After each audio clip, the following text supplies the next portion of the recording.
Hello everybody and welcome back to another Star Wars Legion report card video. Today we're going to be talking about the Rebel faction and their support options. Decent amount of diversity in the three support options I have. Once again, not a ton going on here, but I do like to sit down and cover these all in detail. So once again, this is how I grade the units. Feel free to pause and check it out. So first up we have the Rebel ATRT. It's got armor, climbing vehicle, expert climber, coming in at 55 points for a single model with 6 health.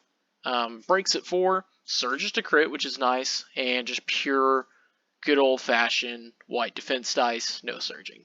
You got 3 red in melee with impact 1, and a standard 1-3 2 white dice blaster if you're feeling brave. You can also equip this bad boy with any of the 3 turret options above, the ATRT flamethrower with blast spray with 2 black dice for each model.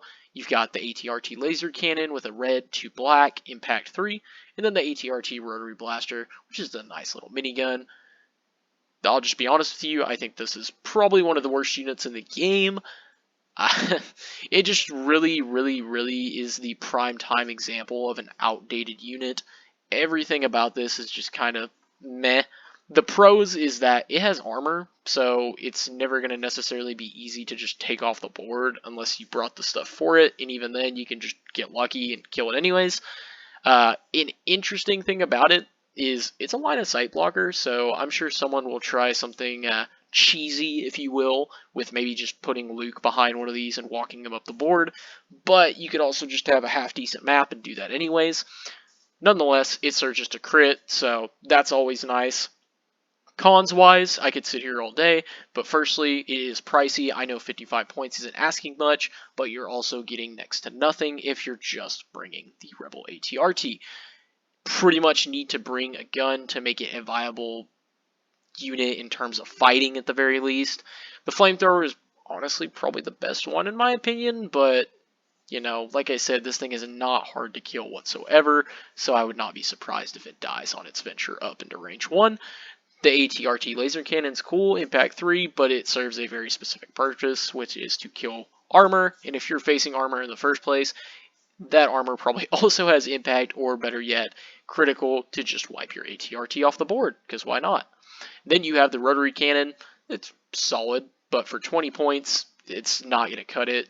I very rarely want to justify a 75 point unit to be throwing 5 black dice and your opponent almost always being heavy cover. Like I said, it surges to crit, so that's nice, but this is just a really expensive unit for kind of no reason in my opinion.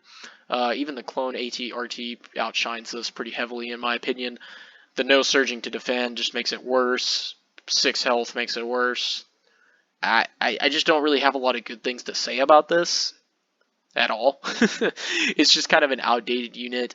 There's nothing on this card that really genuinely makes me want to play it. The armor's cool, I guess, but everything else is just kind of a letdown. So this is probably one of the most prime time units in the game, begging for some kind of update to make it a little bit more relevant. Maybe just some points drops on the guns, and making the ATRT a relatively cheap unit would probably make it a lot better, and maybe just giving it some natural things like surge to defend or whatever. But right now, I just recommend not using this whatsoever. But once again, as always, if you like it, use it. Moving on, we have what I believe to be the hardest unit in the game for me to rank. I have so many opinions about the FD laser cannon, but I went with a solid, slightly above average rating at 65 points. The FD laser cannon has a nice kit. First up, you got full pivots. You can turn this bad boy around and make sure that you've got that fixed front arc where you need it to be. You got Sentinel, range 1-3 standbys, and stationary. This thing is never, ever moving, except for rollout, I believe, is the one way you can do it. It is an emplacement trooper. It is 6 health, 2 courage, a single model on white defense dice, surge to hit and to defend, 2 black in melee, a range 1-2 shot with 4 white at any angle, and then a range 1-5. Fixed front arc with impact 2 and 5 black dice. Now, let's begin this overly complicated unit. First off, we have that range. It's a really hard-hitting sniper is how I always think of it. It's going to sit back, aim, shoot your opponent, or better yet, recover, shoot your opponent. has built-in impact, which is really nice. It just kind of helps you against anything and everything you can come up against. It's 6 wounds. Unironically, I think it's one of the harder units in the game to justify trying to kill, just because it has such a high wound count and it's still fully operational at 1 wound as it is at 6. So especially when it's sitting in the back of your deployment zone, it's not very easy to get to and take off the board.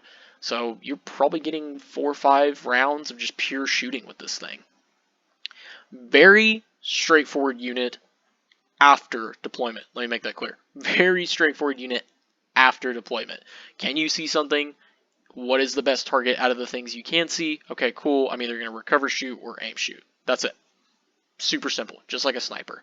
The generators kind of add on to that. I really like it with the barrage generator. It's already got impact 2, and that's just 2 more white dice. That helps you kind of get past the cover situation. Impact is cool on the overcharge generator. I don't think anything's wrong with that. I think you absolutely bring these generators just because it's more dice, and for 3 points, recover shoot, your way to victory. Cons, arguably the most situational unit in the game. If you were someone that told me that you think this unit is a D-, an F, or heck, even if you're going the other direction and saying it's like a B+, I understand. Because I've had, unironically, a lot of friends in our community, my local community, that play FD cannons. And I think even in the most competitive levels, with Echo Base kind of being the front runner for Rebel lists in particular right now, they have seen some relative success. Obviously, Echo Base elevates them, but even outside of it, they're just a solid unit because they're just a big gun and they shoot you, and you usually aren't going to be able to do anything about it. So unfortunately though, you don't have to do things about it. If you get a bad map with lots of line of sight blockers, bad deployment where your FD cannons are just on one side of the board and your opponent deploys everything on the other side, or your opponent is playing a certain objective, like, I don't know, key positions or payload. There's just a lot of objectives that your opponent can kind of know, oh, hey, he has FDs, he's not going to be able to move these. FDs are pretty much never going to be able to score you objectives except for your back deployments on like intercept and maybe key positions if you get the right setup. So having a unit that can't play the objective is pretty tough, and they can all screw over the FD cannons super hard. So I give it a C+ just because I have seen it used really well, and I think once you play these guys a lot, you're going to be able to make the best out of a bad situation, because range 5 is no joke, and you're going to understand FD cannons go here, here, here on this map, even if it's a really bad map, just to have some firing lanes and deny your opponent free reign over the board. So I think these things are pretty decent, but I completely understand if you think they're hot garbage or if you think they're way better, because it really just kind of depends on what is given to you on a game-to-game basis. It's all about the map, it's all about the deployment, and it's all about the objective, just for these things to be successful. So yeah, you could probably argue they're worse off than they are, but this was a super hard unit for me to rank, and I think overall that most players that play these consistently and understand how to place them, even in the worst scenarios, are going to be able to get that 65 points of value, because honestly, that's not a ton of points, in my opinion, with maybe 68 for the generators, to just take a bunch of models off the board, or just deal out suppression even if you aren't taking off models, or just have impact to make sure your rebel list can deal with something like dark troopers. Just have a unit sit in the back of your deployment zone and maybe never die, just because it's such an annoyance to get all the way back there and start shooting at something with 6 health. So heavy cover situation does hurt these guys, I will mention that as well. You're obviously probably almost always taking 2 dice off, but there's some nice spots on certain boards where the FD cannons may be able to get some open shots. Don't call me crazy, but nonetheless, I think this is a super hard unit to put at any ranking, because once again, one day it may be perfect, the other day it may be terrible. So it's a high risk, high reward unit in my opinion, depending on pretty much the map you get, the deployments, and the objectives. So, but still super fun unit, and I think if you play with them enough, you'll understand how to, once again, make them good in a bad situation. But moving on to our last support option for the Rebels, we do have the Tauntauns. The Tauntauns coming in at 95 points now, and I just give them a good old-fashioned C, right in the middle of the road. I think these things are super fun, but let's look at the card. You get Agile 1, every time you perform a move, you get a dodge. Relentless, we all know that one. Reposition, move, and pivot. Sharpshooter 1 and Unhindered, 2 models, both at 4 health apiece and 2 courage. They surge to hit and defend. They have 2 black, a white, and melee apiece, and then 2 red apiece at range 1 to 2. And they have the ram keyword, meaning for each full move they do, they may change anything to a hit/crit, or crit rather. Fast, these units are super fast. That's what I love about these things. They are the cavalry of Star Wars Legion, and maybe one of the few units that will ever be able to perform a role that feels like a true cavalry. And they hit really hard with ram, making them pretty decent against armor. Sometimes. We'll talk more about that. And they're just going to be able to get into places that some other units are going to struggle to, just because their bases are so big that they're getting even more movement with those double moves on the speed 3. Like, you are going to find yourself in melee with these guys more often than most units in the game. If you want to get them into something, there's a good chance you're going to be able to with Unhindered and a speed 3 unit like this one, especially with reposition as well. 4 red dice on a shot with Sharpshooter 1 is also no joke. You know, if you come up short, or if you're just getting into range 2 with a double move, great. Agile 1 really helps them stay alive, especially with a chunky 4 wounds apiece. They're not exactly easy to kill by any means. Cons-wise, though, there are some things kind of holding these dudes back. First off, these dudes are fat. I don't know how else to put that. You can't hide them as well. By no means is that always the case. You can definitely find some good buildings and things like that, but there's going to be some maps where you're just like, crap, like they can just see my Tauntauns on their entire movement forward. And you don't really want to sit these things back and backline them, at least from my experience. You could try, and yes, you still may be able to find some success with that, but these guys are really meant to just kind of clog up your opponent's army and ram into them, kill stuff, and move on to the next one. Even disengage. With creature troopers, you can still use that relentless shot, which I've seen a lot. Just disengage and shoot. If you end up in melee with just one trooper and you don't want to just use your 95-point unit for that, there you go.